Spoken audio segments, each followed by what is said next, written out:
Get ready for the biggest name in cinema.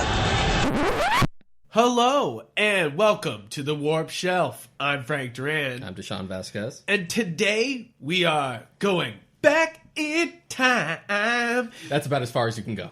Yeah, that's pretty much it. Copyright. But we are going back in a decade in review. We are going to look back in time and go through, starting from 2010 to 2019, what our favorite films and games are. Mm-hmm. It's kind of a...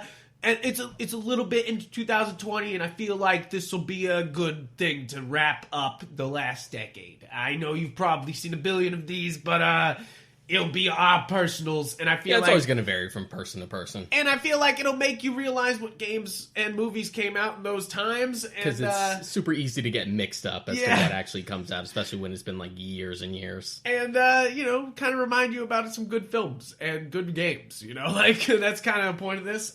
But we'll start it off with 2010. I'll start it off by saying my pick was... so I'll start by saying I couldn't choose just one every year sometimes. Mm-hmm. So sometimes I have a is or this, but then I have a thought of a backup. Like this was fun, but it wasn't... Honorable mention. Runner-up. Also, like, Godzilla. Any time that Godzilla came out, that's going to be in that bracket. It's going to be like... That's true cinema, Frank. It has a Criterion collection. It has Criterion. Everyone knows. I know you want that box set. I know. I need that box set. Except it's like $100. And I'm like, I already spent $100 on Godzilla. I can't buy another $100 of Godzilla. Not with that attitude. So, what are we talking about? This is the Warp Shelf podcast. Of course I'm going to get it. But my pick for that year was The King's Speech. Really fantastic film. Of course, that's the best picture winner of that year. Yeah, it was a great movie. And for good reason. It really blew me away. I was really amazed. I remember seeing it in theaters being like, that was really great. But my honorable mention for that year is Black Swan. I think Darren Aronofsky really sends it, that movie, and it really is a really great film, but it's not as memorable, I feel, as some of the other Aronofsky films. So yeah, I don't feel like it stuck with people. It definitely did stick with people. I wouldn't say it stuck with people to the ribs like, say, Requiem for a Dream did or anything like that. Exactly. It didn't traumatize them and leave them with nightmares like Requiem for the Dream. Ultimate, the greatest drug PCA of all time, Requiem for a Dream. Interesting fact about King's Speech, though, because I was thinking about this. I still can't believe that movie was rated R. Right?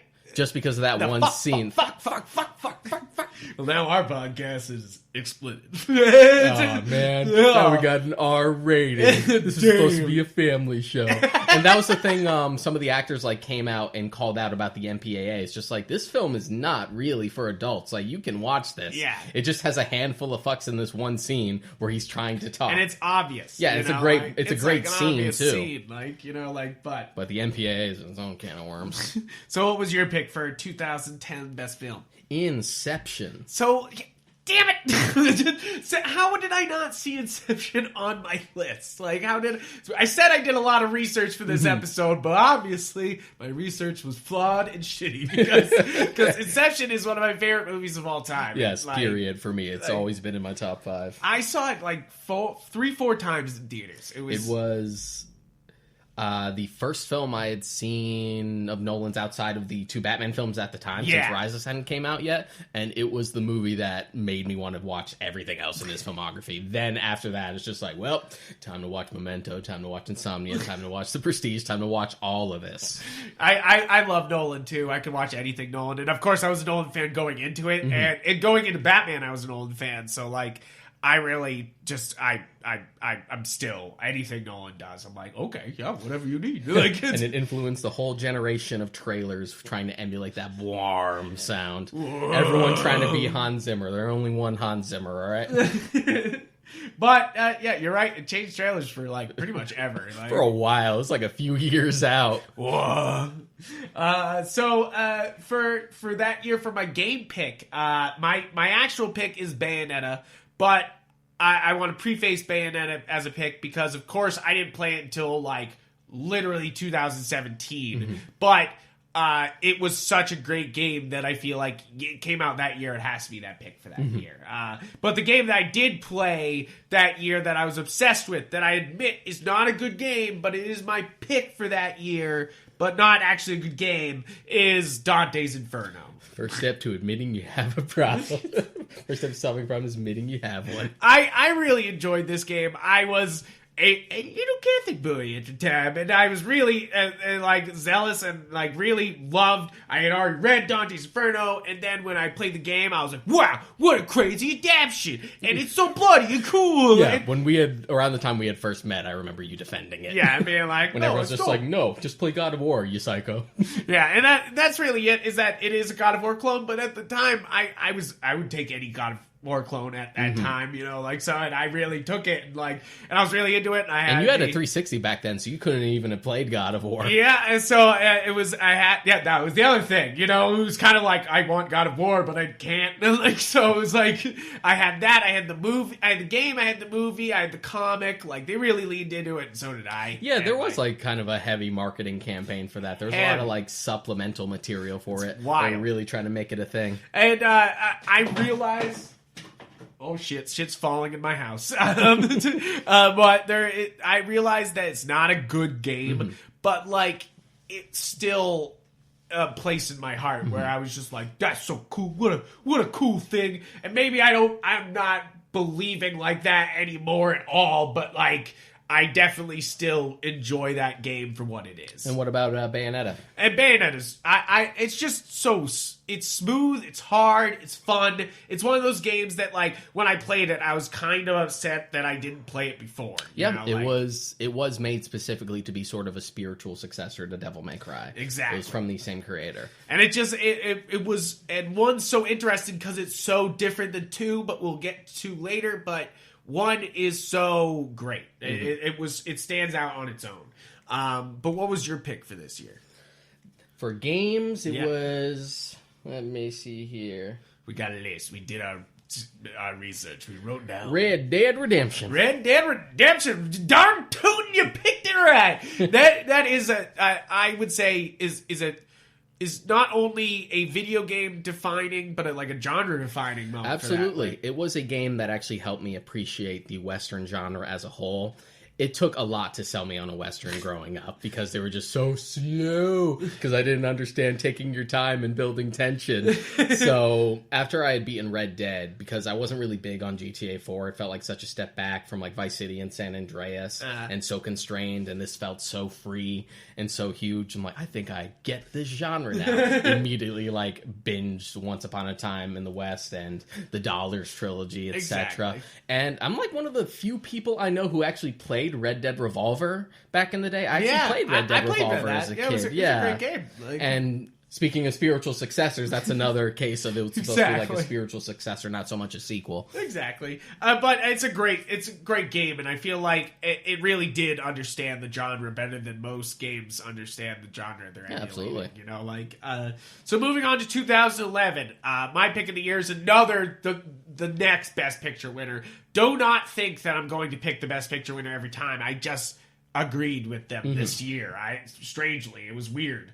The Artist is one of those films that really, when I saw it in theaters, I was really just blown away. I couldn't, I almost didn't believe what I was watching the whole time, you know? Like, I was just like, wow, look at this. Yeah, we had seen that in theaters together when it first came out. At the Coolidge Court Theater, which is one of the best theaters in Boston, one of the best in Brookline, Boston.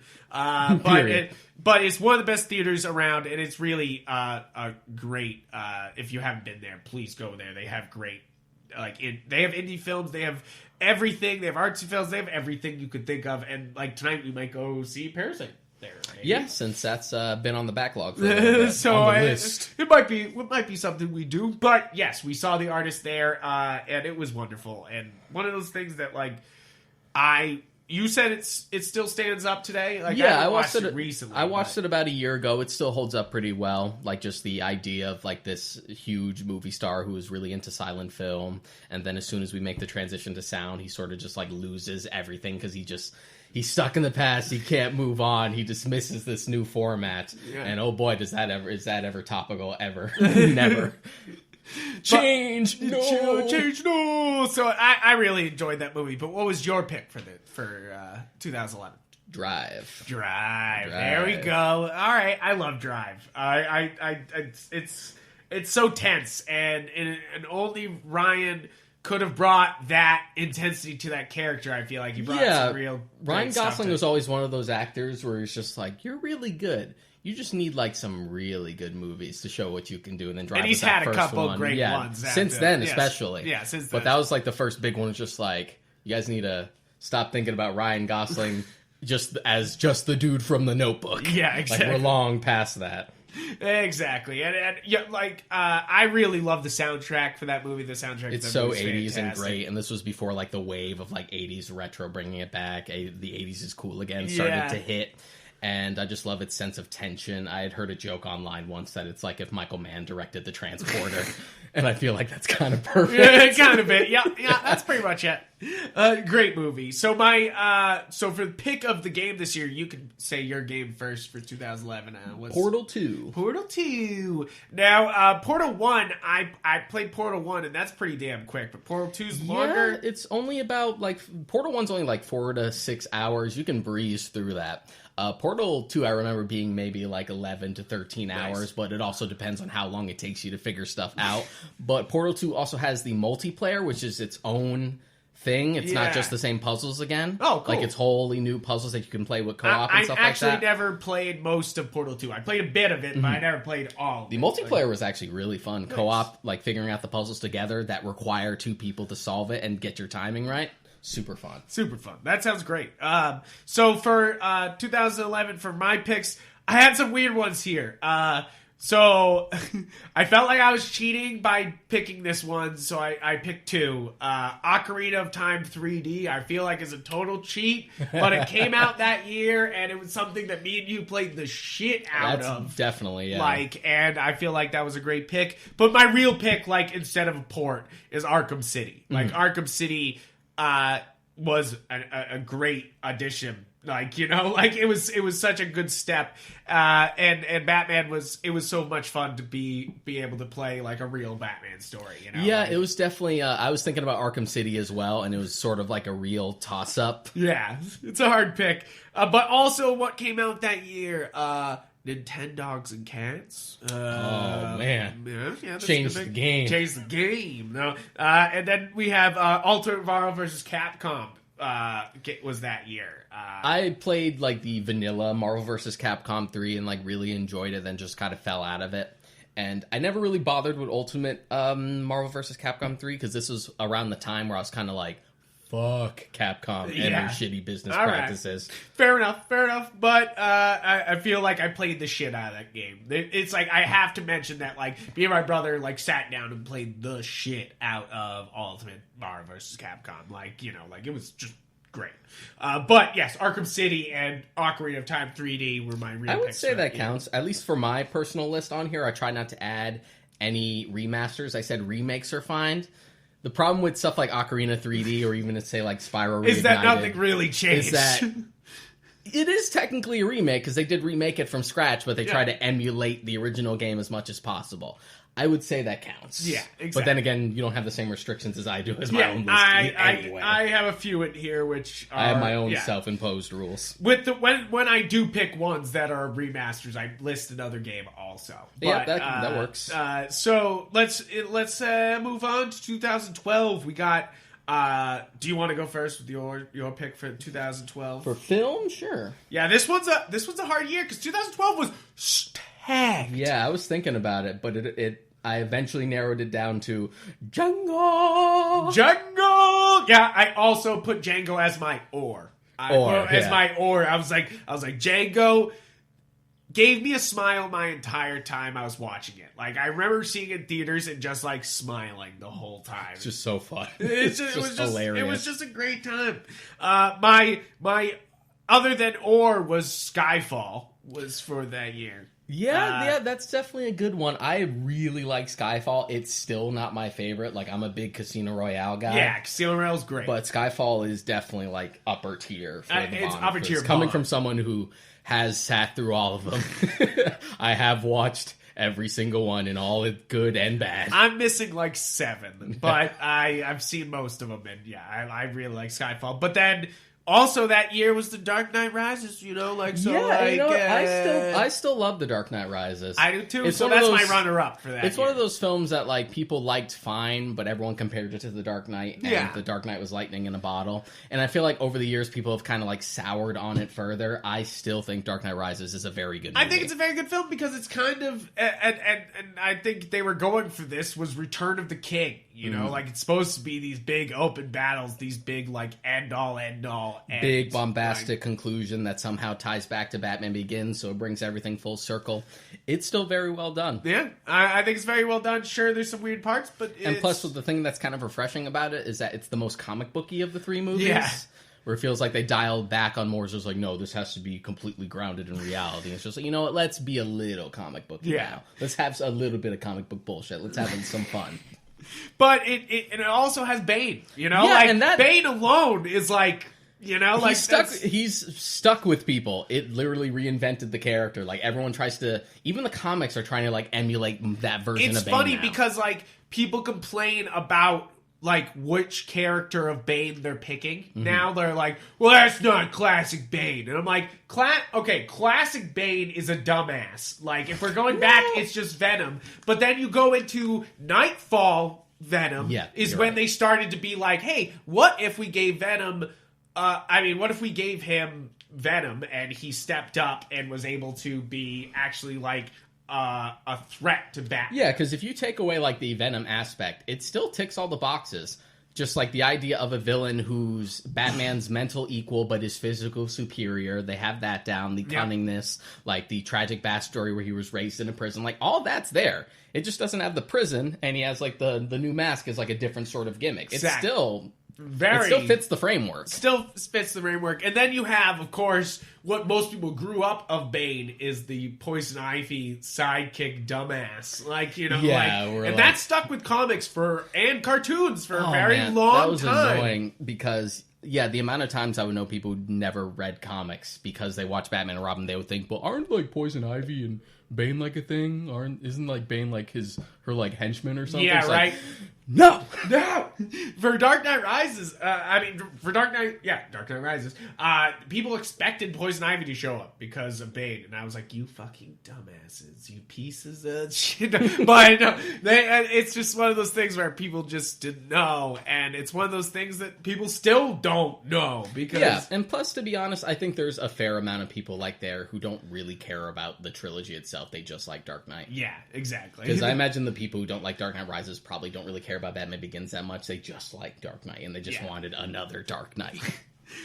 So for game this year, to move on, because I chose Faster Than Light for my choice for. Yeah, I remember you being big into that. I was really back into on Faster Than roll, Light. Mac.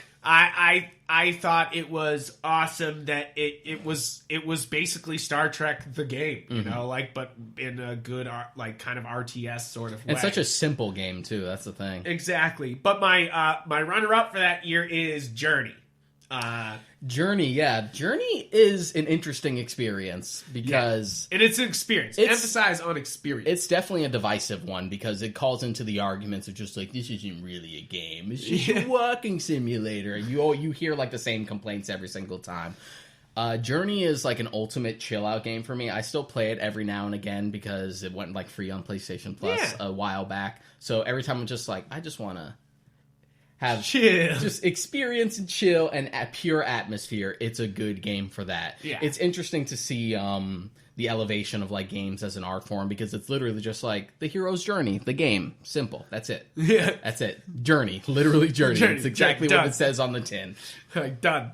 But that's why it's my runner-up is because some people make them say it's not a video game. But like, I really did enjoy that game and was really blown away by it. But Fast and Light is still one of my favorite games. And where the fuck is my port on Switch?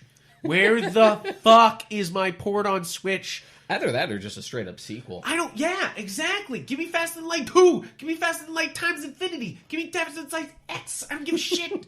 Just give me a sequel. So, let's see. 2012 for me, gaming-wise, when I did my research for this year, was kind of like barren. Yeah, it's a weird year. Pretty barren for games. That's the reason why I want Faster Than Light. It's not really a high-end game, but like... my instance of a game that I actually didn't play with the year it came out, but played years later and really, really liked, and it's another one that could be... that kind of goes into like, is that really a game? is actually The Walking Dead, the Telltale game. Yep, great games. Yeah, that was a big year for them. Mm-hmm. And it's funny how the series has petered off, you know, like especially because the rise and fall of Telltale as a company. I actually have the final season. I haven't played it yet. I'm waiting for like a good like rainy day to just like pop it in. But the first season was fantastic. Nice. Like, I like that sort of, like, choose-your-own-adventure stuff like that. Choices you make have some sort of consequences later. And plus, I like the community aspect of Telltale games, where the idea is just... when you get to the end of a chapter, you can actually see the stats of, like, what's the percentage of players who pick this choice? Are you in the minority or are you in the majority? How did you fuck this up? Yeah, how did you screw this shit up? Yeah, I love it. And it became such a big thing. It's wonderful. It was fun. It's like there's so many good Telltale games. I don't want to get on a tangent, but it's funny how many good ones there are, but they never updated their engine. Yeah, it wasn't even the first game it wasn't even the first one I played. The first one I played was the Back to the Future one, and that was a blast. That was a blast. That was so fun. It's funny how that one doesn't get ported as often as the other ones do. Yeah, it did come to PS4 and Xbox One. And the cool thing about that version is that it actually had, like, new voice acting. Like, they brought back Thomas F. Wilson to actually redo the lines for Biff because they had, like, an impersonator before. Yeah, exactly. And it's not the same. It's not the same. So they fixed it. So, moving on to 2013. Now, this year for film, do you want to go first? What's sure. Your pick for this year? So this year was a good year for me because when it comes to, like, me writing my own, like, film reviews and stuff... yeah. You have to do something really special for me to give a 10. Yeah. Like, you have to pull a 10 out of me.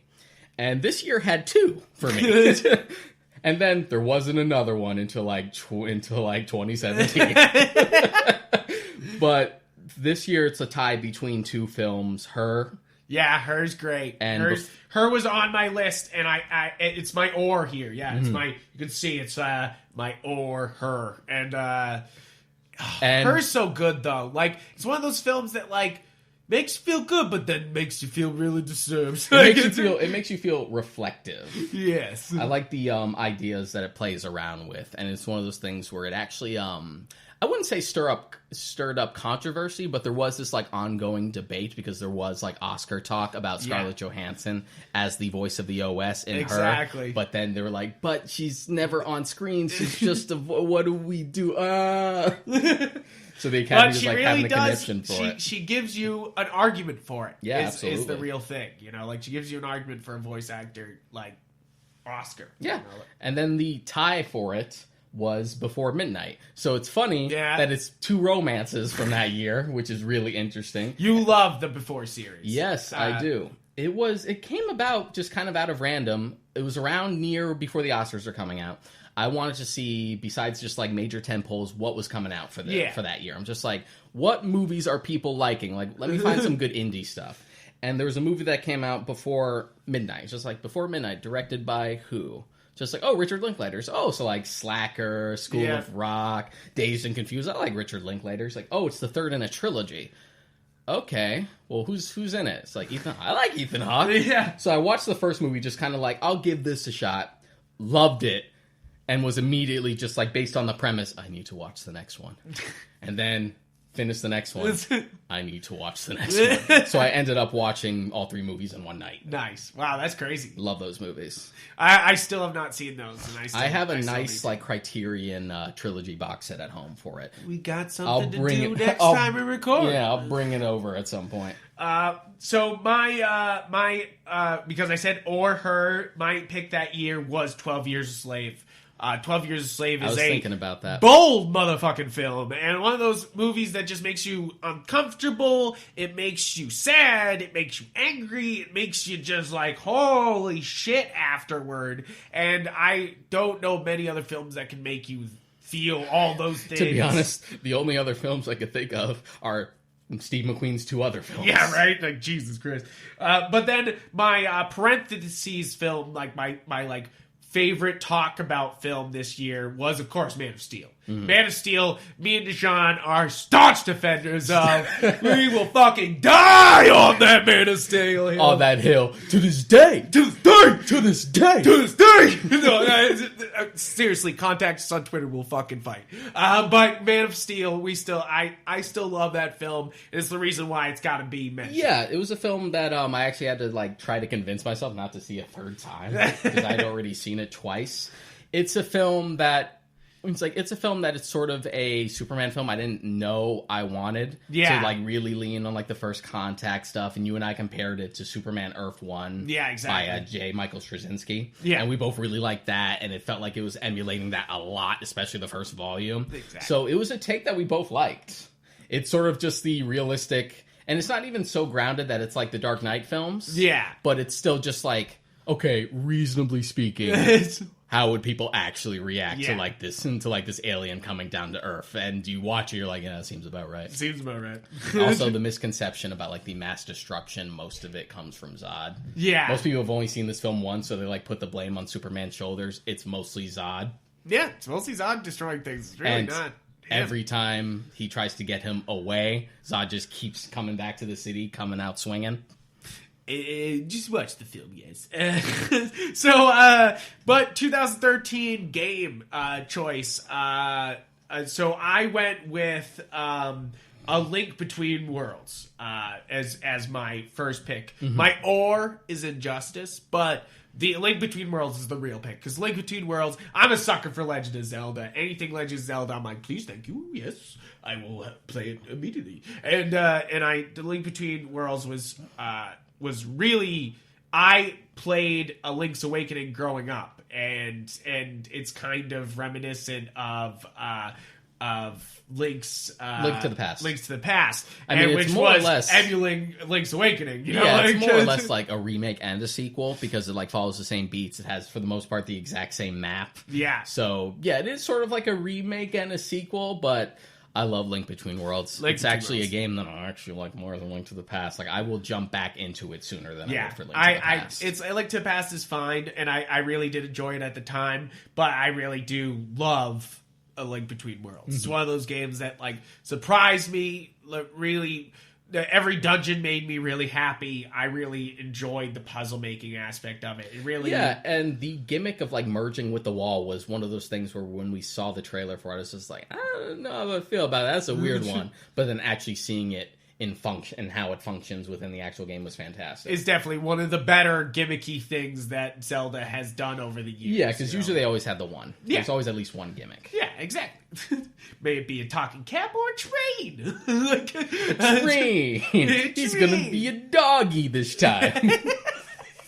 Fucking Twilight Princess. We're gonna explore the 7 seas, or just the ocean, basically. Oh, or just the ocean. But Injustice is, I feel, has to be mentioned because me and you were really into it. Huge into it. I still have I bought the like collector's edition, like the nice statue and everything. I still have it. It's probably, I think it's in my closet in a box because my room's too small for it right now. But the game was a blast. I put so many hours to it, which says a lot for me because generally speaking, I'm not that competitive a gamer for a player for the most part. I'm mostly into usually single player experiences. I got hard into like Injustice, actually playing online and getting better and kicking ass. He kicked my ass very often with it, and I played a lot of it also. I really enjoyed that game, and like, so that's definitely like a runner-up for me, but I also had like 2 other games, so it was tough. 2013 was good. 2013 is a good year for video games. Certainly made up for 2012. Grand Theft Auto is that year. Yep. Right? You know, like, is that your pick for... Yep. That's one of them, yeah. Yeah, because Grand Theft Auto is... I feel has to be mentioned just because of people are still fucking playing this game. This is 2013. I guess that works. And people are still playing this game. I guess that works as a segue for me then. Yes. So yeah, one of them is GTA 5. GTA 5 was everything that I wanted 4 to be. Yeah. You can tell that even, I guess, Rockstar admitted themselves that compared to San Andreas, 4 was a step back because we get one game without it's like one game without it, and we immediately go back to the same area. We go back to Los Santos again. And it's so open. I love the heists. I love how intricate it is. I like the gimmick of like the 3 different protagonists that you switch on for like the different stories. Right. And the online has been a blast. I've been playing it since it first released. Yeah, you're still playing. I played some last night. Yeah, it shows the longevity. No other video game has longevity like this. And the thing I love about the online for it is that it gives me so many tools at our disposal. We can go in any day. He's like, you want to play some GTA? It's like, what do you want to do today? Do you want to fool around in the sandbox? Do you want to play golf? Do you want to have a race? Do you want to have a stunt race? Do you want to parachute? Do you want to have a death match? Yeah, exactly. Do you want to pull on a full-on heist? We could just do whatever we want. It's endless. Literally endless. And you said there's more? Yeah, the other one was The Last of Us. Oh, yeah. Yeah, because The Last of Us came out that year. The Last of Us is fantastic. I'm a huge Naughty Dog fan. I will pretty much play anything that they put out, back from Crash Bandicoot. Played all 4 of their games that they developed for it, the Jak and Daxter games, up into Uncharted, up until The Last of Us now. I love everything they do. Exactly. And The Last of Us is another one of those games that like argues game as an art form. Yeah. Yeah. I feel like when you want to be like, hey, defend it as if it's an art, here's Last of Us. Yeah. You know, like, you're like, and for good reason. Because it shows you that, like, how much emotion can be in a game, you know? Like, and it has one of those, like, for me, one of my favorite, just, like, perfect endings. One of those endings where you just sit there and you're just like, oh, man, if you just, like, cut to black right here, if you just end it right here, that'd be perfect. And you're like, yes! Don't let it hang on for any longer. Just leave me with that despair. I'm a big fan of, like, dystopian storytelling, so, like, that's it's top of the line. There's some good shit right there. Chef's kiss. So let's go into 2014. So this is a year that is ridiculous for movies. I feel like this was one of my hardest years for picking movies because it is so full of great ones. Yeah, I was eventually able to like narrow it down to one. So I have an I have Grand Budapest Hotel, which is, if it's not somewhere on your top 100 movies lists, you're wrong. You know, like, it's my pick. Yeah, because it is. It's just masterful. And out of every single one of his films, even like his most recent one, like Isle of Dogs and such, it's the one that feels the most him. It feels like the most Wes Anderson ever West. Yeah, it really is. And even with like, there's so many great Wes Anderson films, but this one feels distinct, and it feels like the crowning jewel in all of it. And, absolutely. And everybody does a great job acting wise. The set design is, like you would expect from Wes Anderson, superb. Like, and just like that sense of like quirkiness and fun, like juxtapositions with just like cruel, terrifying things that happen. Yeah. It's so interesting, and I feel like it's almost the most accessible Wes Anderson film too. Yeah, I feel like if I wanted them to watch, you're not going to show up Life Aquatic or Moonrise Kingdom, I feel like I'd have to like convince someone to watch it. Moonrise Kingdom, I feel like, is a little more accessible, but I feel like I could show anyone Grand Budapest Hotel. I feel like anybody would like that. Yeah. Like, your grandmother would love Grand Budapest Hotel. My other pick for that year, my is Birdman. Birdman being Michael Keaton's just like crowning achievement. Yeah. I feel like this is one of his absolute best films. Birdman resonates with me because I'm such a big Batman fan. You know, like, it was, and the whole thing is like just taking pot shots at like the superhero genre, and just like how it just takes you, it chews you up, and spits you out. Yeah, exactly. And just the one-shot nature of it is just astounding. Like, of course, people are going to be like, but 1917 or something like that. That's current right now. But, like... And believe me, that film is, like... astounding. That film is Roger Deakins being like, hold my beer. But I feel like Birdman did a great job with it. Yeah, and really... I really enjoyed it. I've heard people say they got dizzy while watching it, but I really... That's interesting. Right? I've heard that before. It is a pretty frantic film. But I really enjoy that nature of it, you know? Like, and so I have 2 parentheses for this year also because it's a weird year with too many good films. Whiplash is my, like, I just fucking love that movie. It's so terrifying. Like, there's a pitch. I love this movie. It's so terrifying. Frank Duran, 2014. Whiplash is just like your worst teacher's nightmare come true. Yeah, and absolutely. Like, and it has like that. And this is a thing that's sort of recurring in his films, Damien Chazelle's. Yes, is the idea of just like, what do you give up to like achieve the dreams that you want, giving up relationships, giving up your own like personal pride, etc. Because it's a thing that's present in all his other stuff. Yeah. He's really into that. It's all over La La Land too. All over La La Land.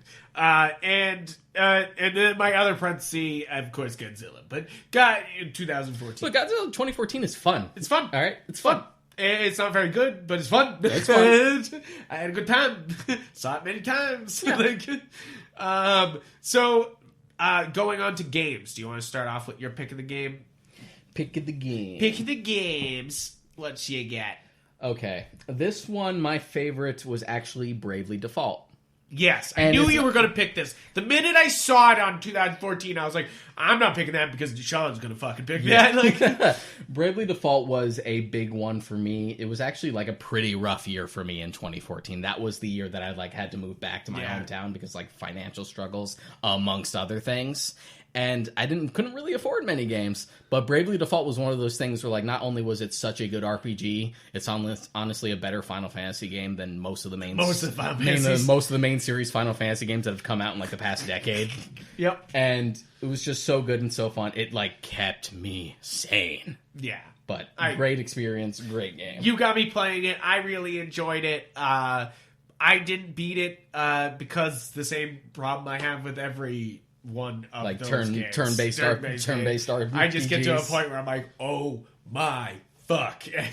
As you can read in my article at why I stopped playing Octopath Traveler at galaxygeek.com.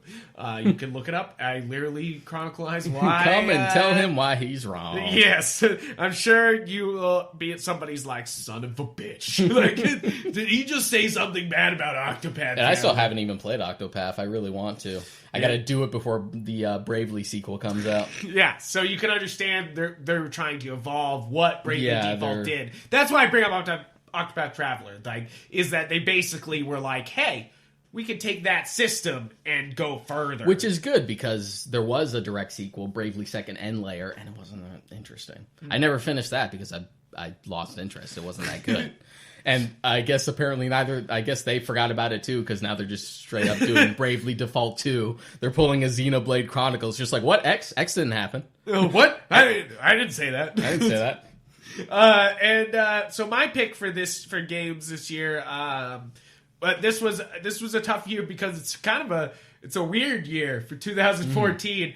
Hearthstone came out that year as one of my picks, but I loved Hearthstone at that time. I got into competitive Hearthstone at that time, played a lot of Hearthstone, tried to do the ladder and everything, and I got pretty far up there, but like I realized the nature of the game, you know, like playing Hearthstone is the reason why I stopped playing Yu-Gi-Oh! The reason why I stopped playing Magic is that the games want to put out a new pack every year, so you buy the new pack, but that puts out all the other money you just spent on those cards. Yep, and before. They just keep bringing you back, and it's just a money sink. It's just a money sink, and that's why I've stepped away from card games like that. That's why you should play Slay the Spire. That's definitely the advantage of, say, like video games based on those sorts of franchises. Like, you'd honestly rather play a Magic game, or you'd rather play a Yu-Gi-Oh game where you don't have to worry about like the money's sake. It's just complete and you don't have to worry about it. Exactly. That's why I bring up Slay the Spire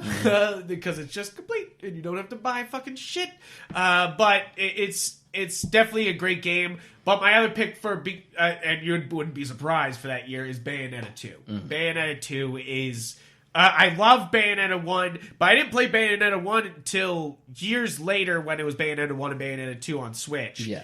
But I played Bayonetta 2 when it came out, and I was blown away even at the time. I just loved how fluid it all was. You just, like, started throwing bows, you know? Like, you were just like, and you were just like this endless wrecking ball of destruction. Yeah. And that's like... I definitely played Bayonetta back when it first came out. I think I played it on my PS3, actually, which wasn't the best version. But I didn't get to play Bayonetta 2 until it came out on the Switch either, because I didn't have a Wii U. Ah, okay. I really enjoyed it. But it's definitely, when I beat it, and I beat both games, was playing it on Switch. Just back to back, which is, I mean, a good way to do it. You could see I actually really enjoyed it that way. Immediate improvement. Yeah, I would say Bayonetta 2 is better. It's better, yeah. But it's different, because Bayonetta 1 is trying to be hard. Yes. It's trying to be like, hey, if you don't hit the right moves, you're gonna fuck up this fight. Yeah, you know, it's the old like DMC like 3 mentality. Exactly.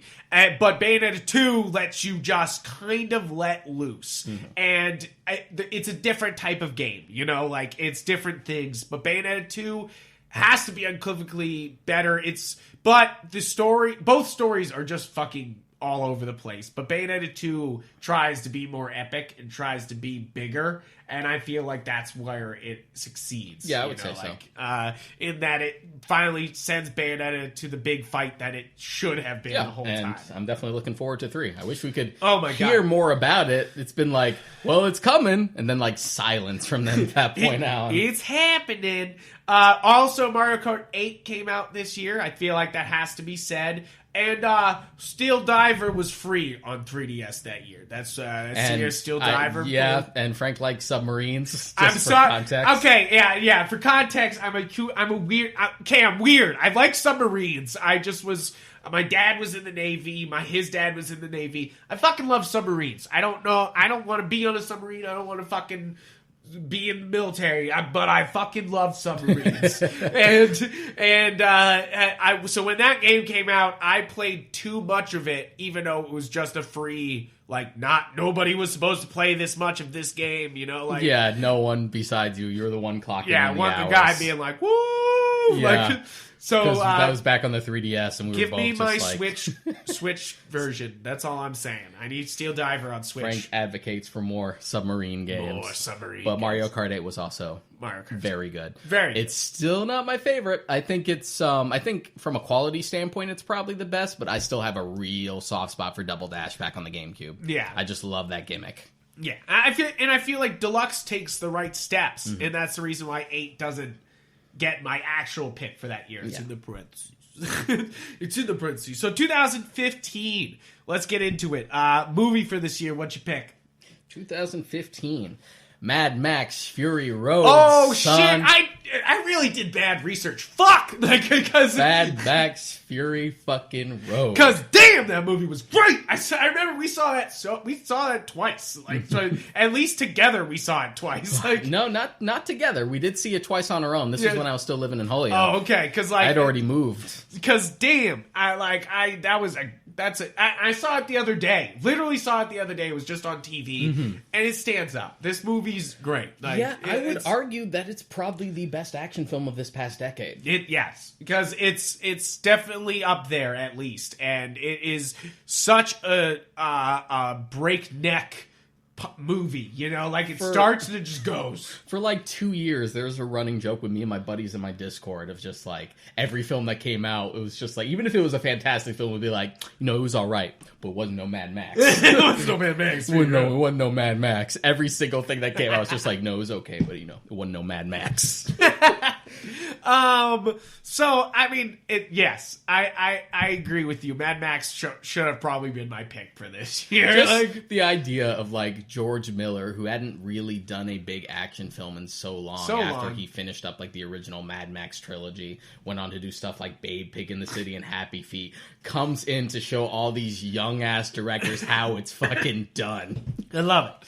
My pick for that year was, and I just have two, I do have an is The Revenant. Because I feel like it's important because Leo finally got his and Oscar. it's Inarritu again who did Birdman. Yep, and that's the reason why I think it gets me even more. You know, like I felt like I already love that director. You go in and he just shows you again he's fucking masterful. You know, like he's like, here it is once more. And then, but my like other pick for that year has to go to Creed, and I didn't see Creed till years later. Not for a while. I literally saw it like last year. Deshaun showed me. I'd say like a year or two ago. But Creed came out that year, and Creed is fucking awesome. Like, I'm a huge Rocky fan, and for them to like make a Rocky sequel without it being Rocky and it working is literally a miracle. I was so down on the idea when it was first announced because Balboa felt like such a perfect cap off. Yeah. That the idea of just like, well, we're doing a spin-off where it's about Apollo Creed's son and Rocky's gonna train him. I was like, that sounds stupid. I don't want it. And then it's just like, he's like, yeah, but Ryan Coogler's directing, and Ryan Coogler at that point had only really hit it big with Fruitvale Station. Yeah, but I remember, and I remember writing a review for it back in the day when that film first came out. It's like, guys, keep an eye out for Michael B. Jordan and Ryan Coogler. Like, keep an eye out on these guys. Immediate next film, Creed. Immediate next film after that, Black Panther. Yeah, like, told you. Told you. So you're right, Deshaun. You got it. You got it right there. But Creed is such like a perfect passing of the torch film. It's great. It's fantastic. But for game wise, no question for me. It was Monster Hunter 4 Ultimate. Like Monster Hunter 4 got its claws into me and didn't let go for so long, and still has not let go because the amount of times just to give you guys a peek behind the curtains. I help Frank edit his reviews, and the amount of times he compares games to Monster Hunter, I want to strangle him sometimes. I want to kill him. But it's true. I felt head over heels for this Monster Hunter 4. It's interesting to see how much Monster Hunter has like risen over the years. I remember hearing about Monster Hunter. I had friends who played Monster Hunter back when I was in middle school. They played it on the PSP. Yeah, exactly. That's how long it's always been sort of around me, but I never really like sank my teeth into it. Yeah, and I feel like 4 is so great because it's such Generations is crazy because Generations brings everything back from every game, but 4 kind of perfects it all, and it's just so much fun. It's the cycle. I've always said it in all my reviews. It's the cycle that I go out and I fight these giant fucking beasts, which I love because I'm a Godzilla fan, and then you use their guts and body parts to make weapons, to make cool stuff, and then the cycle repeats. And you just feel so proud, though, all the time. You're like, I look like a fucking dumbass, but I'm built. You can spend, like, the amount of time it takes to, like, grind out or, like, just pursue this one creature, but then when you finally take it down, you feel like you're on top of the world. Yeah, I have a few friends who've actually tried to get me into it because they're all PS4 players. They have Monster Hunter World. Yeah. And they've been trying to get me into it, but I'm like, I got other stuff to play, guys. Sorry. But I really, it's one of those games that I still, obviously, am not over. Like, it really sunk its teeth into me, and I put like 180 hours at the time into it, and that's very impressive. And then I put more and more hours into the future versions of Monster Hunters that came out. But what was your pick for that? Well, also, my indie pick for that year is Crypt of the Necrodancer. Crypt of the Necrodancer is a great and fun game. You probably know The Legend of Zelda... Cadence of Hyrule. Cadence of Hyrule that came out that's basically a sequel to Crypt of the Necrodancer. Just play the original. Play Crypt of the Necrodancer. It's fun. It's got great music. You'll have a good time. It's hard, but it's good time. Your pick, though? All right. So my pick is actually a tie between two. Okay. The first one is, and both of them are games that I did not play the year they came out, especially since one originally came out on PC and it took a while to come to consoles. Okay. But I'm still adding it. The first one is the Talos Principle. Yes. I've actually been telling you to get that game now that it's on Switch. It is the best puzzle game that's come out since Portal 2 back in the day. And we had mentioned Portal 2 earlier. I mentioned Portal. Just like such a creative way to go about puzzle solving. It's so addictive and you feel so satisfied when you get out of it. And there's so many fucking puzzles that'll keep you occupied for a while. If you want to go full completionist, it'll last. Yeah, I definitely want to get it. I'm waiting for a sale, but I will be getting it at some point. I have too many games in the backlog to just be like, hey. And then the game it's tied with... game it's tied with? Is The Witcher 3. Which is another game that's literally sitting in my game collection right there on Switch, and I have not played it yet. So it was one that took me a while to get around to just because it kept getting pushed on the backlog. I have played and beaten the first two like Witcher games. I played the original back on PC, and I played The Witcher 2 on my 360, like back in the day. And they're both great games, and Witcher 3 just kept getting pushed back because other stuff kept coming out. I didn't have the cash for it. The time I finally got it, it was the nice complete edition, all the expansions, and I really sucked my teeth into it, and I was unemployed, so I didn't have anything else to do. Besides just, like, apply for jobs and then just play games all day. So, it was so good. Yeah. It's got such a great, like, quality of life. It fixes all, like, the clunkiness of the first two games. I feel bad for people only just jumping into 3 because there's a lot of stuff that's been built up over the past two games that finally gets tied up here. It really is like the end of the trilogy. So I feel like you're going to need like a lot of context to just jump into 3, which a lot of people did. Yeah. Just because they either don't have anything to play, they just don't have anything to play 1 and 2 on, which is sort of a shame. But it's gotten me so big that I'm finally starting to read the books, and I watched all of the Netflix show, and that was fun. I have not yet, because I also have the audiobooks. It's like I'm kind of in a Witcher, like which Witcher should I witch? Yeah, which Witcher should I witch as I orbit around closer to when I'm going to start it. But once I start it, I want to dive in. So moving on to 2016. Another pretty solid year, but it's a lot of blockbusters this year. I feel like this was a big blockbuster year, because one of my picks is, and I have an is Captain America: Civil War.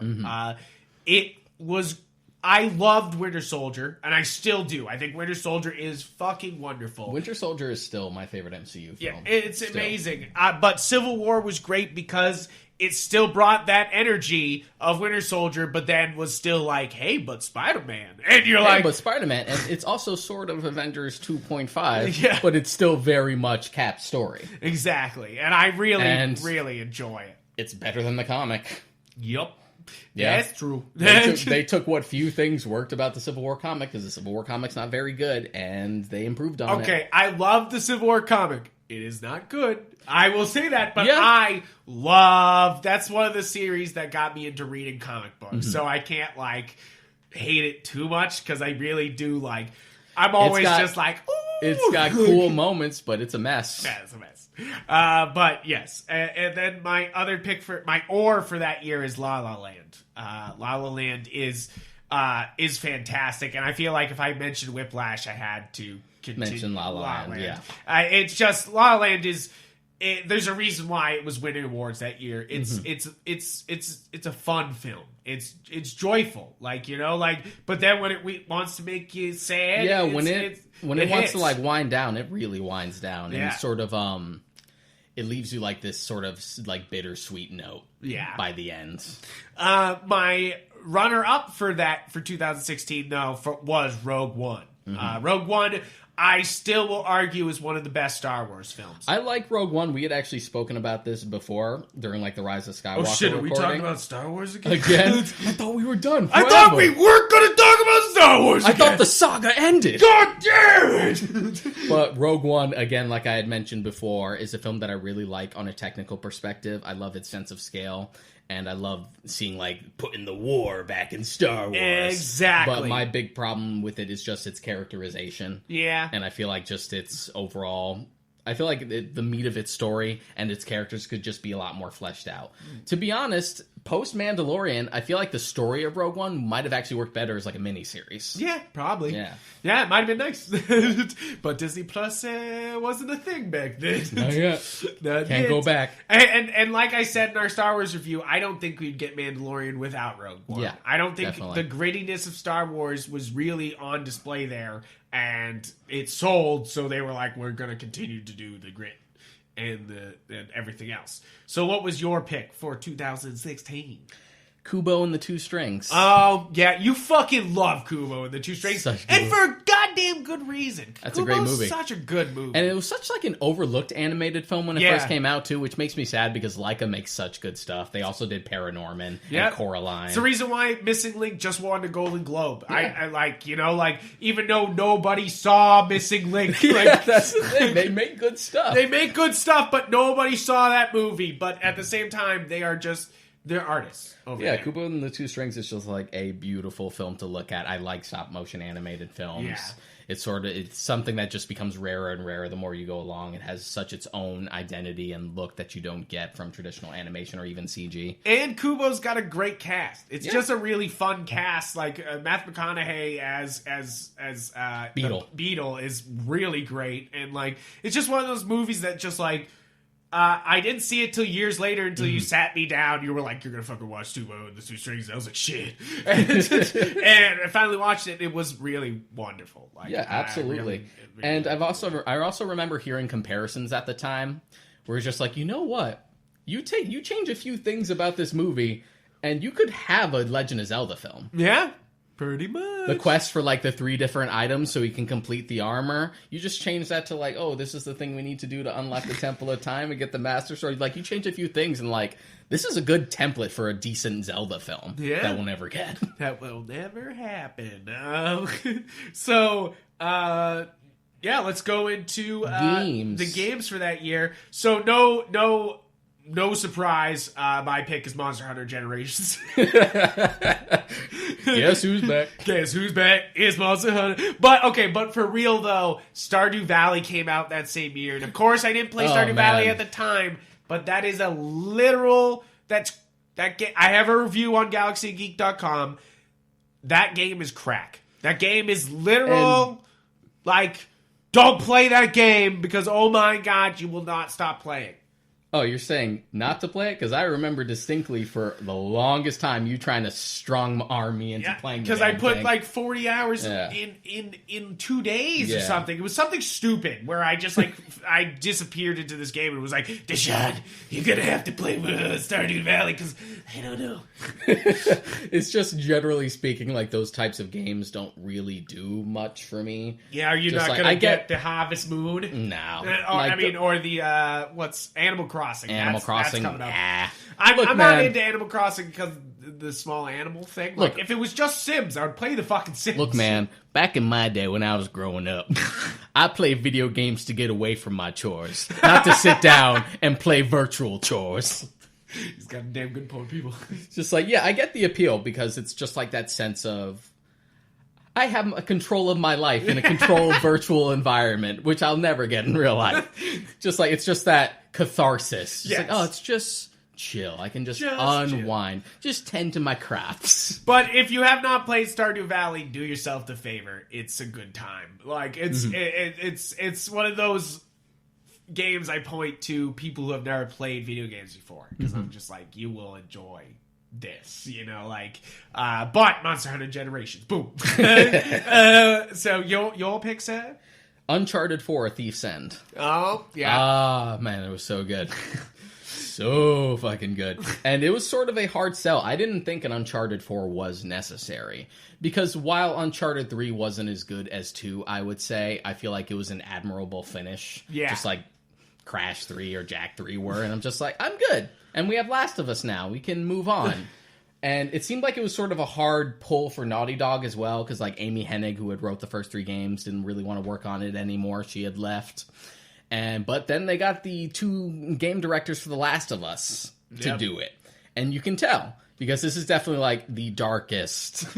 It's like the most like hard hitting. It actually sort of dials back on the more fantastical elements. It's like, this is straight drama now, son. And it was a great finish. And it actually had me terrified because they were really pushing for like, Nathan Drake might bite it by the end of this one, guys. That was like all over the marketing. So by the time I got to like the final few chapters, I'm like, no, don't do this to me. But also, before we leave 2016, we have to point out Pokemon Go came out in 2016, and as much as you did not play Pokemon Go, I played a lot of Pokemon in Go this audio format. Whoever's listening could not see the eye roll. I'm pretty sure they could hear your eyes rolling. Hear my eyes rolling. It. They could hear like the squish. Like Deshaun was always against a mobile phone. But here's the thing: like, I think mobile is a viable platform for gaming, but it's just not there yet. And my problem is there's just such a lack of content. I get that that's sort of the appeal, that it's casual and you can just sort of do some simple stuff while you're outside and stuff like that. But it's just one of those things where, like, I've played games of the same franchise that came out 20 years ago that had more to do. Yeah, I guess. And I get that the appeal is the simplicity because it's on your phone. But, it was the first game I think I knew that, like, everybody went outside and just played it. You know, like, I don't know of any other game that's ever done that, you know, like, of just being like, hey, you gotta go outside, you gotta play this game, you know, like, and people did. I almost got arrested the first night of Pokemon Go because I went out to play it. I was riding around, I had a moped at the time, and I was just whipping around, and I was like, oh, there's a Pokemon stop at the end of the Constitution Wharf, and if anybody knows the Constitution Wharf, there's a fucking police station on Constitution Wharf. And I literally, like, at midnight was whipping around on a moped. And I had to explain to 3 cop cars that pulled me over what Pokemon Go was. They were all like, what are you doing? I'm like, I'm playing Pokemon, sir. Like, sir, I swear I'm just playing Pokemon. They're like, why, you can't just ride into a police station. I'm like, I'm sorry, there's a Pokestop at the end of the pier. And they're like, what? There's a what at the end of the pier? Did you, like, take out your phone and you had to, like, walk them through it? I had to show them. I was like, look, if you go up, you spin it, and you get a thing. And they were like, what? They were like, there should not be a stop at the end of next to our police station. I was like, that's probably true. Like, I mean, you can forward your complaints to Niantic, I guess. That's exactly what so many people had to do after that, you know, because they were just like dropping stops everywhere. But it's definitely one of those games that, like, I don't think I would have had those weird life experiences without a weird Pokemon Go type game like that, you know, like. But moving on, 2017. Now these are 2 movies that I did not see that year, but they absolutely rocked my world when I saw them. They're both great movies. Shape of Water, which is the best picture for that year, and 3 Billboards Outside of Ebbing, Missouri. Both movies that, like, just got me, you know, like, I feel like Shape of Water was such a fun, like, creature feature, like, but also Guillermo del Toro just being like, from Black Lagoon, If Romance, sort of that Beauty and the Beast thing. Yep, and I feel like Guillermo, am I saying it right? Yep. Yeah, okay, thank you. Before somebody on the podcast, that's definitely like the Caucasian way to say it, Guillermo. But I'm not expecting you to say Guillermo or anything like Guillermo del Toro. But The Shape of Water was just, it's his masterstroke, I feel like. It's fantastic. his most accessible film other than Hellboy. And I feel like that's the one where... It's almost like a shame when people just narrow it down as just, oh, it's the movie where they fuck a fish. Where they fuck a fish. You're just like, no, this movie's actually like a beautiful tale. Shut up. It's beautiful, make me cry. And 3 Billboards Outside of Ebbing, Missouri. It's heartbreaking. And it's also so intense. Like, it's one of those movies that just touches you in ways you didn't know you didn't want to feel. Like, and it's also yet another movie for Sam Rockwell to finally get the respect to deserve. Because Sam Rockwell has always been great. But I feel like he's never really been recognized until these past couple of years. And he kills it in that movie. Kills it.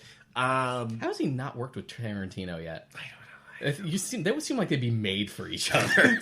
And then my in parentheses is The Last Jedi as my runner-up. But that is, you have to go to 2 podcasts back to go to our Mandalorian and Rise of Skywalker review. And we'll tell you how much we like Last Jedi in this house. But we will not bring it up again. We'll just say go back to that podcast.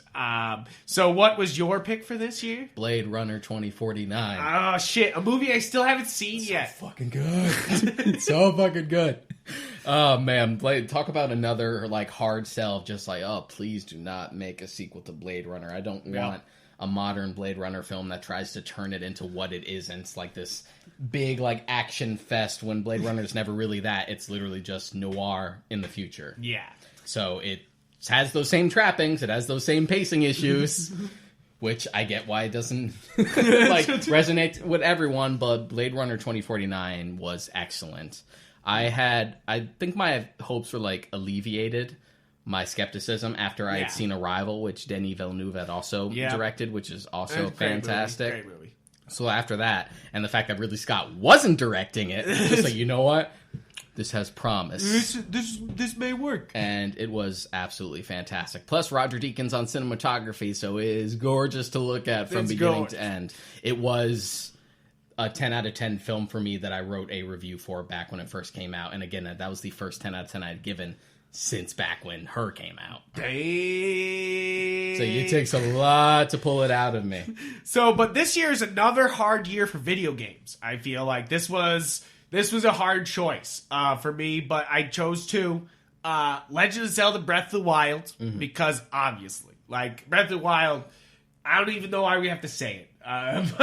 But it's an amazing game. And we are publishing soon, or is already up, a everybody picks a favorite game of the decade pick. And I went with Breath of the Wild. It's on Galaxy and Geek. You can see everybody. We're going to have Cade, we're going to have Sean's, we're going to have mine, we're going to have Tristan's, all their picks of the decade. And my pick was Breath of the Wild. It was hard to pick, but it was one of those things where you're just like, obviously, this game is still changing games. Like, we are still seeing ripples from this thing, you know? Like, we're going to talk about it. We'll talk about it a little bit, but my other pick for that year, and it came out that year, but I didn't beat it that year, so it's in my list of it was my choice for 2018's best game I beat this year, but it came out in 2017, so it's kind of confusing, but I fucking love that game. Xenoblade Chronicles 2 is this weird combo of Pokemon, RPG, and an anime, and it's so much fun. I had such a good time. I've never played any of the other Xenoblade games.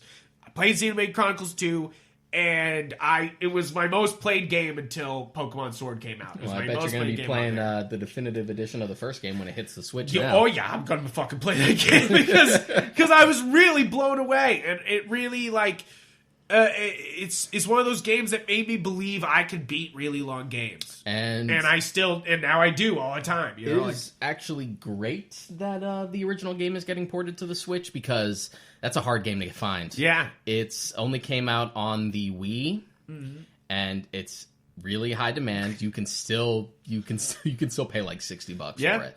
At like official retailers, we're talking about. It's so hard to find. And then there was the 3DS port, but it only works on new model 3DSs. And I heard the port is not that great. Like, you're better off playing the Wii version. So now it's accessible. Yeah, it's accessible. But Xenoblade Chronicles 2 and Legend of Zelda both came out in the same year, and that really starts my love story with the Switch and how I only own the Switch now, you know, like, and I only buy things on the Switch. It's all he needs. It's all I need. But that starts my love story. It's 2017, in March of 2017, and I bought it in May, and it's been history ever since. But what was your pick for so this? I'm about to speak sacrilege now. Jesus so Christ. My favorite... Here's my water. I'm going to take a sip of it. I'm going to spew it in your face the minute you say anything, right? My favorite game of that year was Horizon Zero Dawn, and I think it's better than Breath of the Wild.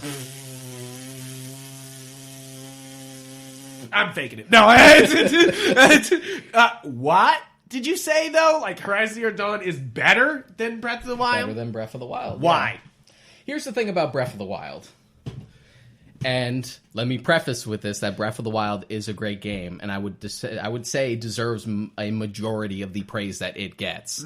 But Breath of the Wild is also an open world game made for people who don't usually like open world games. True. So they don't really see the same trappings that it falls into that every other open world game falls into, and the same sort of flaws that I've seen more modern takes on that genre do better. It's just one of those things where, well, this is the greatest open world game I've ever played. Just like, yeah, but how many have you played? Well, I don't really play the genre that much. It's like, yeah, so you don't really know what it's innovating and what sort of mechanics it's changing. And yeah, it's a great game, but it still falls into the traps of just like, I didn't care for the enemy variety all that much. I feel like there still could have been more populated. Maybe, I wasn't really big into like the beasts just being more or less kind of the same temple aesthetically, and then the Blight Ganons just being kind of the same thing, and then the shrines got repetitive. It's all those same traps of just like, it's an open world game, so we got to stretch out these assets as much as we can. And I go to something like Horizon Zero Dawn, where like the combat is more intense and intricate. Not that I'm expecting Zelda to be like overly complicated, because it's a different sort of beast. Yeah. But like the sense of enemy variety was better. Just the sheer strategy in order to take down the beasts and stuff like that. And I just felt like there was more meat to it. And I kind of feel bad because it was definitely a game that was sort of overshadowed by Breath of the Wild. I know a lot of people who like bought Horizon Zero Dawn, but kind of let it sit because they played Breath of the Wild, and they were just like, well, I just finished one huge open world game. I don't really feel like jumping into another one yet. And I'm over here just like, but I played both, and I actually think this one's like a little better. Please, please play this. Please play this game. It's great. It's super good. Please. All right. Well, I'll agree with some of the things you're saying there, but I still think Breath of the Wild is amazing. It is. It is a great game. So, moving on to 2018, we're getting closer to present day. Film. I went with this was kind of a hard year for 2018 because there's not.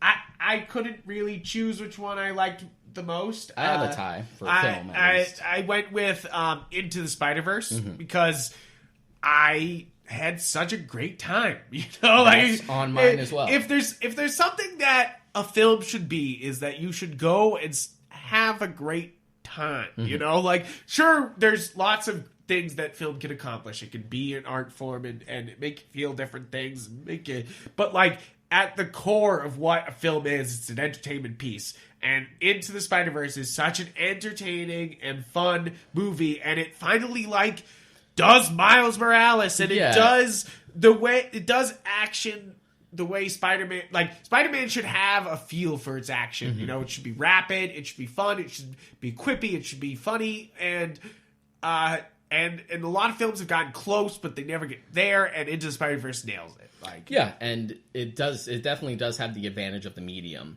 But just the way the film is animated and stuff, how they had to like sort of combine techniques that only really existed in 2D and try to map it onto 3D. Yeah. Like they sort of had to like reinvent the wheel to get that film to look the way it does. It's incredible. And coming from someone who hasn't really been satisfied with the Spider-Man movies, like post the second Raimi film, where it's been like, TASM 1, kind of a step in the right direction, but then TASM 2 undermines it. Yeah. And then it's just like, Homecoming and Far From Home is like, they're good, but they're not my take on Spider-Man that I'm really into. I think Far From Home has one of the closer, what I'm talking about action-wise. That's certainly. Definitely. But then still, Into the Spider-Verse does it the entire time, so you have to give it to that. And it's almost hilarious how easily Into the Spider-Verse juggles so many things when you see like Spider-Man 3 or TASM 2 just fall apart at the seams. And meanwhile, we're just like, we're doing a multiverse story where we have like 5 different Spider-Mans, and this happens, and we're redoing the origin again, but sort of having like a modern twist on it, and it's just like seamless. It's like, and this didn't turn into a total mess. Take notes. Take notes. My or for that year is Sorry to Bother You. I think Sorry to Bother You was such an effective and subversive film. Like, you know, like it's one of those films that like kind of surprises you because it starts out being normal, obviously, and then it kind of starts being like, what am I saying here? And you're like, oh, it's saying a lot It's saying a lot. Like, and of course, it's saying a lot the whole film, but but it really like leads into its message at the end. And you're like, oh boy. But it's got a great cast. Tessa Thompson kills it again, and Lakeith Stanfield he's been like such a rising star over the past few years. He's always been like one of those actors in the background. You're just like, you're really good. He was great in Get Out. He's great in Atlanta. He was like actually one of the few good things about the Netflix Death Note movie. Yeah, it wasn't really necessarily what I would imagine for Elle, but it was a good performance on his part. Exactly. And you're like, you're really good. So I'm glad he's finally like starting to get more like lead roles and stuff like that. Exactly. My in parentheses movie for 2018 is Infinity War, because I do like it. I feel like if I had to choose between Endgame and Infinity War, I like Infinity War more. So do I. Infinity War is just cleaner. Yeah, it knows its destination and it goes. And plus I like films with downer endings. Exactly. I just love that Empire Strikes Back mentality of like, lowest point, how could we possibly get out of this? Exactly. And I feel like that's what's so effective about that movie. But it's in parentheses for a reason, because plus, it's even really just not. The characterization of Thanos, who's just felt like outside of like the Netflix shows, the most fleshed out villain that we've had. Yeah, which could have so easily. People are starting to get worried about Thanos because all the build up towards him and the fact that the MCU struggles with its villains so often. That's just like, oh man, I really hope Thanos just doesn't become just another generic MCU villain. You're just like, oh wow, this dude actually has some nuance. Yeah, basically Infinity War is Thanos' movie, and I feel like that's an effective way to do absolutely. it. So what was your pick for this year? So mine was also Into the Spider-Verse, but it was tied with Hereditary. Hereditary. Yeah, Hereditary. Oh, fuck. If you want a movie to fuck you up, man. Hereditary will fuck you up. The most effective like horror film I've seen in a good while. Yeah. And we've had a definite resurgence in horror films because for me, the 2000s for horror films was a shit show. And I feel like the 2010s definitely steps it up in the right direction. Absolutely. Definitely. And even in recent years, I feel like The Witch, the Ritual, are all like, and Get Out. It's like we're starting to head into this horror film resurgence, or we're already in it. Yeah, we're definitely well in it now. And I feel like this is awesome. Like you're just like, hell yeah, keep going. You're like keep that shit up. So for this year for games, what did you pick for? Rootin' tootin' cowboy shootin' dose. Red Dead Redemption 2? Yep. Red Dead Redemption 2. And I kind of knew you were going to pick that, It's a game I love. I do sort of see the arguments against it, because it was definitely like critically acclaimed. Yeah.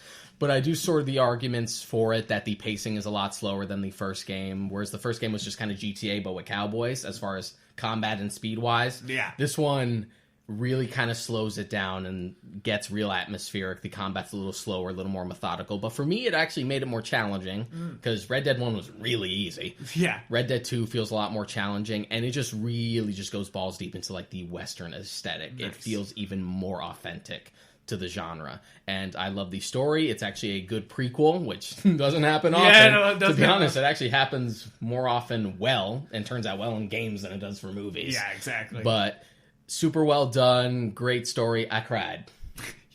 I cried, guys. You cried. And if that's not a recommendation, I don't know what is. Making Deshaun cry is a hard bargain. So my pick for this year was a hard pick. Super Smash Brothers Ultimate I went with at the end, because it's a great game. It's a game that literally went, you want this? You fucking want this? Here! And you're all here! Like everyone is here. Exactly. And no other game has, I feel, done it in this way, where they're just like, here, we're going to open this all up. This is going to be the end of this series. This is it. Like... I mean, yeah, we'll see about that. Yeah, we'll see about that, but it feels like that. Yeah, it certainly does. It feels like if Sakurai wanted to finally bow out, but actually stick with his guns and bow out this time. Because there's been a lot. Melee was supposed to be the last one that at least Sakurai would work on, but they dragged him kicking and screaming to do Brawl, and they dragged him kicking and screaming to do No, he 4. seems to enjoy and then this one. With Ultimate, he definitely had the foresight, because the Ultimate started development like not too long after 4 was done. Yeah. So it's just like, okay, let's have the real big, like, satisfying, sort of the greatest hits version. And yeah, it definitely works out. I'm glad that they finally added more elements from the other games that I missed. Yeah. Like, I love the stage builder in Brawl, and I hated that it wasn't in 4, and I'm glad it's back. Smashkaball, guys. I love playing Smashkaball. It's so fun. And stuff like Home Run Contest finally got, like, patched back in and stuff like that. The roster and that's the one of the biggest things, it's is ever that the been. game has been continually updated, and it just keeps going and going and going. You're I like the kinda different wonderful. I like the different gimmicks with the classic mode. World of Light I didn't like so much as like Subspace Emissary back from Brawl. Yeah. But I still had fun with it for what it is. You're one of the only people I know who beat it clean. I did finish it, yeah. Yeah, dude, like I still have not beaten it, so like you, Be glad I wasn't required to unlock characters. Yeah, right. Because that's what they did with Subspace Emissary. It's just like, I don't really want to play a story mode. It's like, you want the characters, don't you? Better get the fuck in there. Better get the hell in there. But also, I have parentheses for Darkest Dungeon, which is a fantastic game, a brutal game. It's the reason why I put in parentheses, because it's not everybody's cup of tea, but it definitely was my brew. What little I saw you like play of it, because I've seen you play it before, it seemed just like debuff the game. Yeah, it's just like, you fucking idiot, you thought you were gonna win. Like, and you're just like, oh, please stop! It's just like the fragility of man, the game. Yes. And Dead Cells also came out this year, which I feel like I still actually haven't played Dead Cells. That's a big one that like my you're gonna buddies borrow play. it today. I got it fucking over here. You can I can borrow play Link's Awakening, Frank.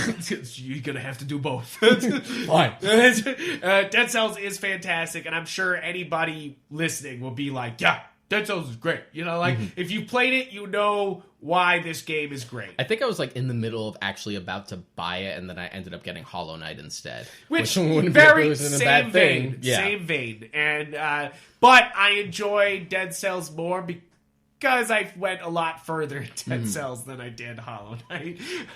Still didn't beat Dead Cells, of course, but I went a lot farther. So going into 2019? 2019. Because, yes.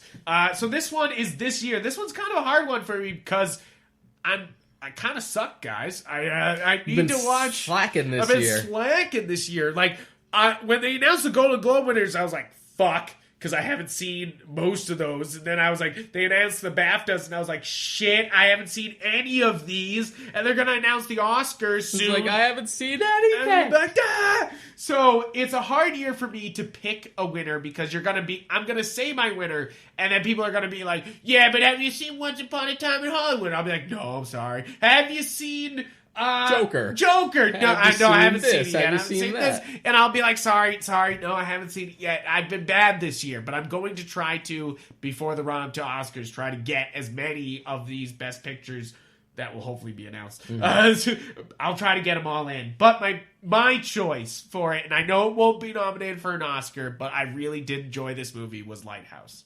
It's an intense film. I don't necessarily think it'll be nominated for Best Picture. I would be surprised if Pattinson or Dafoe didn't at least get like Best Actor, nod. Best Supporting Actor nomination for there. Maybe screenplay, maybe too. I don't think Best Picture though for a nomination. No, I don't think it'll be I think up there. they'll get the acknowledgement. I don't think anything else. Maybe cinematography. But I mentioned The Witch earlier as a great horror film. If you want something that's not a horror film, but it basically is the Lighthouse. It's from the same director, and The Lighthouse really blew me away by the intensity of the performance from both Dafoe and Pattinson. They just really sent it. And the amount of filmmaking going on. They used lenses from the time periods. They used film stock from the time period. They kept it at a 4:3 aspect ratio. They literally went to an island with that much rain. They literally They didn't have to bring weather machines. Seriously. It's all authentic, and it shows because it looks fantastic, and it just looks miserable. Yeah, they said 90% of the rain is actual rain in that movie, and they didn't have to bring in rain machines for most of it. Which is crazy. It sounds awful. As a guy who works in video and film, it's like, I would never want to just stand out in the rain for 30 days filming a movie on a fucking island. Like, but I'm sure it brought the authenticity. But I haven't seen many of the films. Whatever Deshaun's going to say, I probably have not seen that movie. No, you have not. My movies are actually a tie between two. Okay, go ahead. So it's a tie, and I was trying to pick one. I was like, no, they're just going to both get mentioned because I can't pick. It's between Jojo Rabbit and Knives Out. Really? Nice. There we go. Okay. So both were really funny. I haven't seen either. Both were really funny. And both were just a blast. I would say Knives Out is probably the most fun I had at the movies this year. Like up there with like King of the Monsters for just sheer fun. That's also my parentheses movie for this year. I didn't mention that is King of the Monsters. Also, it's fun, guys. God damn it! I just love seeing Boston get fucked. I'm sorry. I live here. I like seeing Godzilla destroy it. Jojo Rabbit is Taika Waititi's latest. Yes, I think it might potentially be his best film. Really? Because not only does it have like the laughs, but because it is a film. It's funny, but it's still a film about Nazi Germany. Yeah. So when it twists the knife, like when it gets like serious, it's just like, Jesus, YT, I didn't know you had this in this you. bowels. Yeah. And then Knives Out is just like the ultimate whodunit to end all whodunits. It's just like, oh man, you thought Last Jedi subverted your expectations? Like, he turns like the whole genre on his head with Knives Out. That's and fun. It's such a blast. It's so funny. And I don't think I've ever seen Daniel Craig have so much fun. He is just reveling in the hamminess.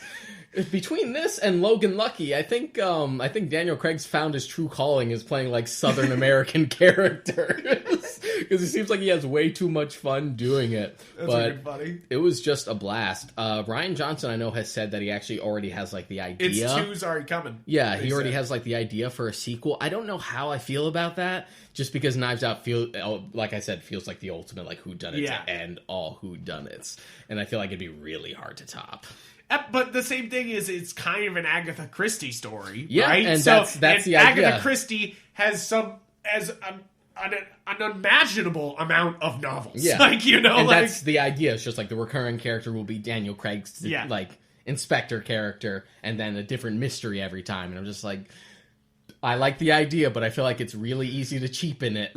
Yeah, I wish you luck. It's gonna be hard. And then for game of the year, do you want to say your game first? What you chose for 2019? Sure. My favorite game of this year, and it's a good thing I like finally played it and beat it in time, was the Resident Evil 2 remake. Oh, nice! So fucking good. It's so good. I was one of those kids who grew up playing Resident Evil on the PS1, like all 3 games. I also played on PS1. So, and two has always been like the fan favorite, especially amongst like the original trilogy. So after the way Capcom did the remake of 1, which turned out so well, everyone was sort of like waiting for the inevitable. They're like, hey, where's that? When are they going to remake 2? So it's like, how's it going to be? Is it going to be like Resident Evil 7 and like first person? Is it going to play with the fixed cameras like 1? Or is it going to be sort of Resident Evil 4 style over the shoulder? And that is what it ended up being, and it worked out for the better. Nice. Like, just the quality of life improvements, the way, just like they did with the first remake, just the idea of just because you played the first game, doesn't mean you're going to know everything that we're going to do beat for beat. We're going to twist some things and bring stuff that wasn't in effect, and add some new elements, and really beef it up. Nice. That's very cool, and I definitely want to try that at some point because I'm such a big fan of the original.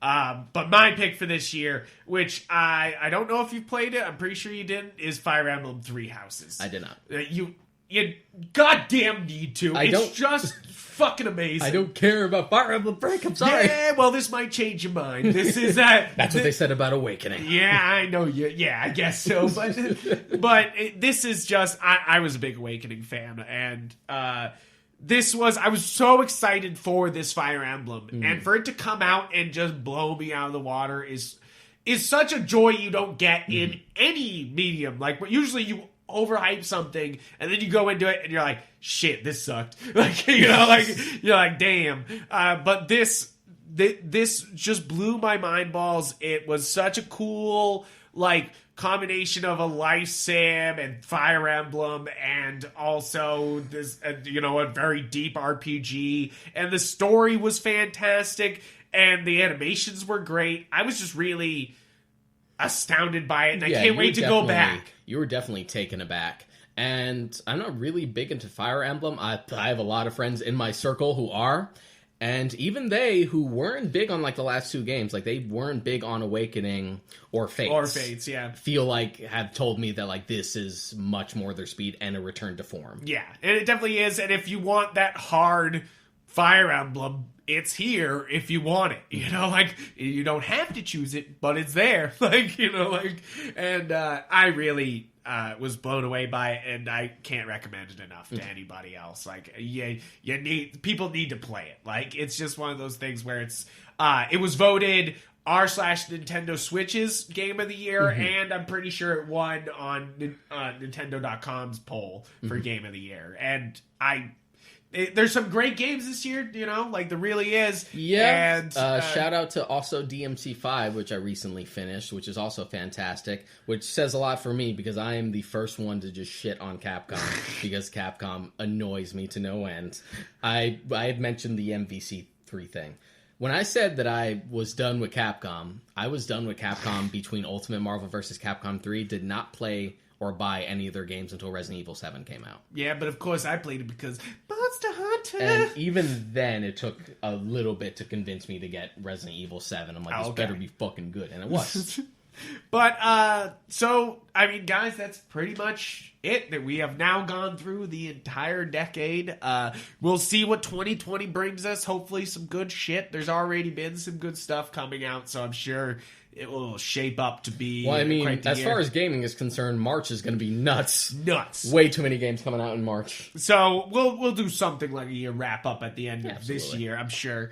But pretty much this is the decade. Your decade, I'm sure this, it reminded me of a lot of things I really loved in this decade. Hopefully that did it for you too. Yeah, like, absolutely. And the audience. But guys, check out our articles that I have one summing up this year of the games I beat.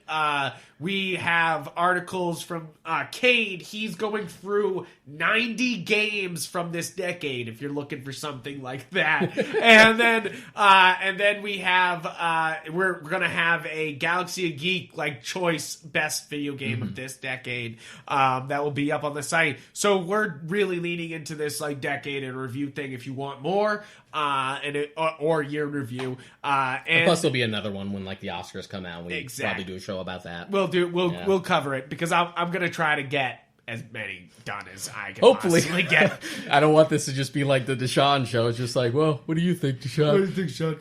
I didn't see it, so you want to watch it? What did you think about it? So, guys, thank you so much for listening.